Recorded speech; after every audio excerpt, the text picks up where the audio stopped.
campaigning for civil rights in Kenya. But soon she developed a dramatic new way to use the web to document reality and harness the power of the crowd.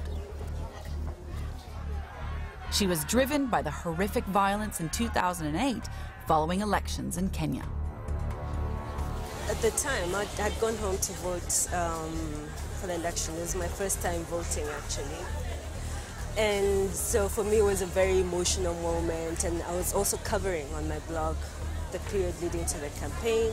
It was a very contested election. I think none of us anticipated the fallout. The results of the election were disputed amidst allegations of ballot rigging. Tribal violence broke out between supporters of rival candidates. The official media struggled to cover the spreading crisis. So they, diaspora people, were getting information from their families, sending it to me and people locally.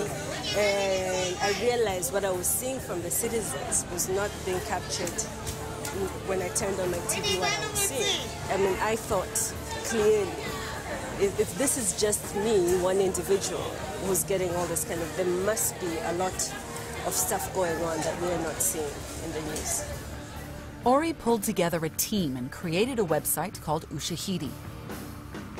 Ushahidi means witness in Swahili, and it allowed ordinary people to report attacks and create a minute-by-minute snapshot of the turmoil. By giving them a voice, it put pressure on the Kenyan authorities to take action to stem the violence. The attention was phenomenal, something we didn't anticipate.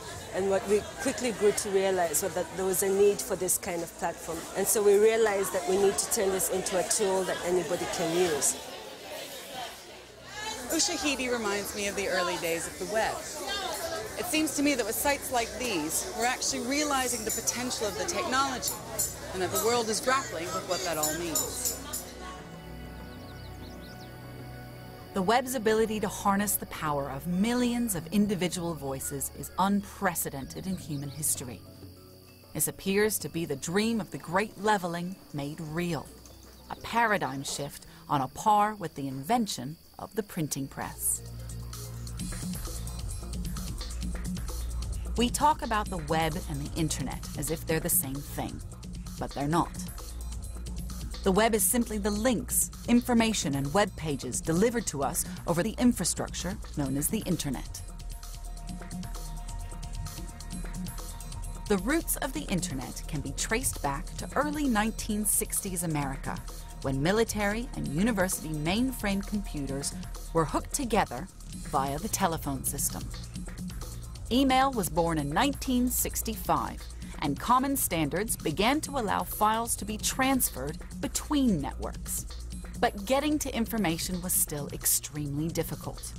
Users had to know exactly where it was stored and how to tell their computer to find it in effect by phoning up another computer. The web as we experience it today, where anyone can access almost anything, just didn't exist.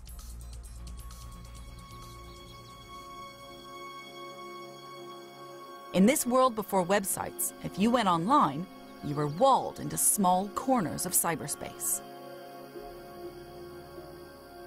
To create the web as we now know it would take someone to write a common language that would link the data stored on computers around the planet.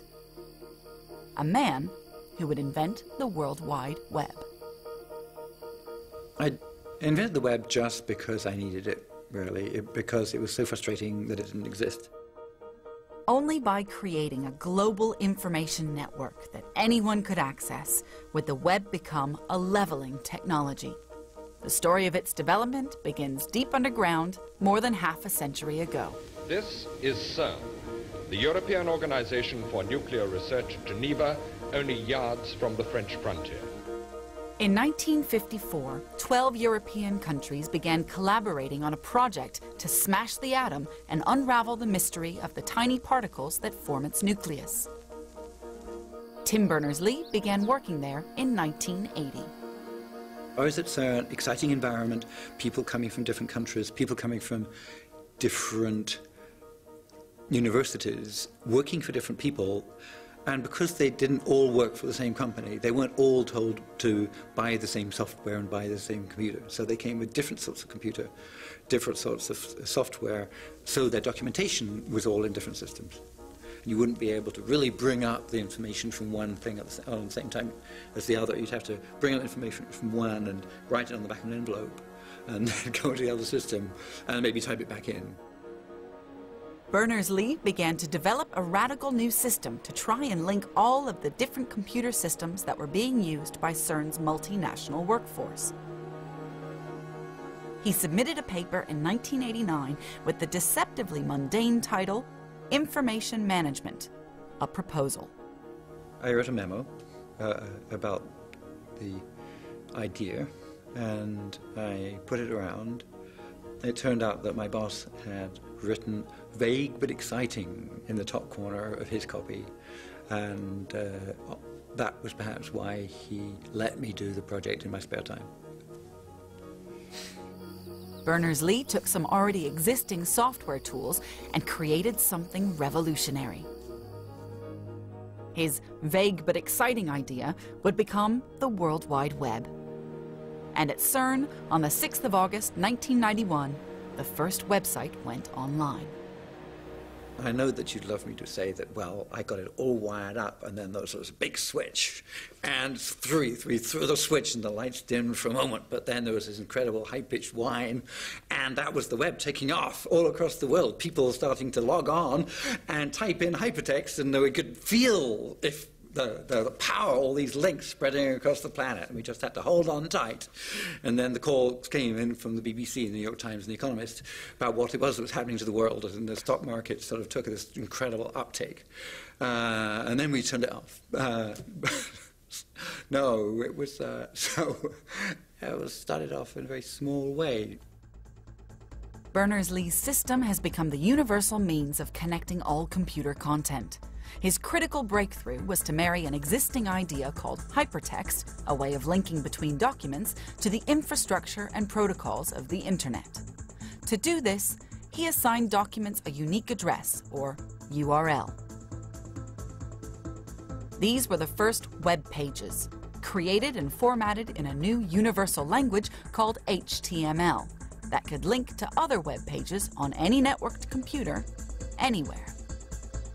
By solving a specific technical problem, the web opened up an entire universe of information to anyone with a computer.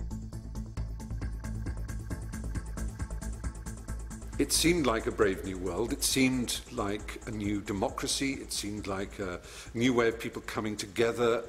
It seemed the most fantastic, radical, and extraordinary development since Gutenberg in 1450 produced his Bible and his first pieces of print. The dream that everybody wanted to be connected, that goes way, way back.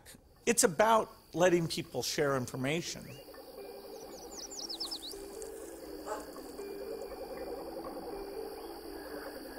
Built into the web's design is an ability to connect individuals without great wealth or power.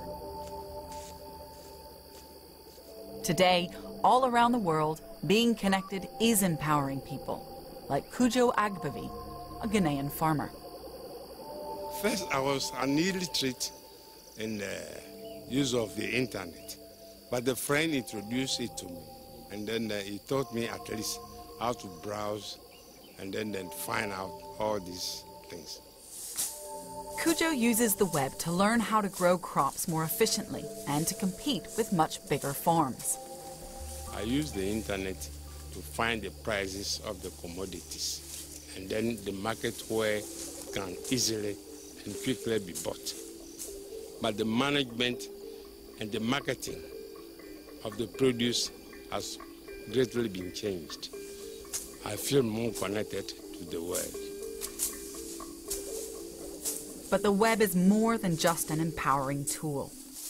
It's deliberately structured in a way that resists authority.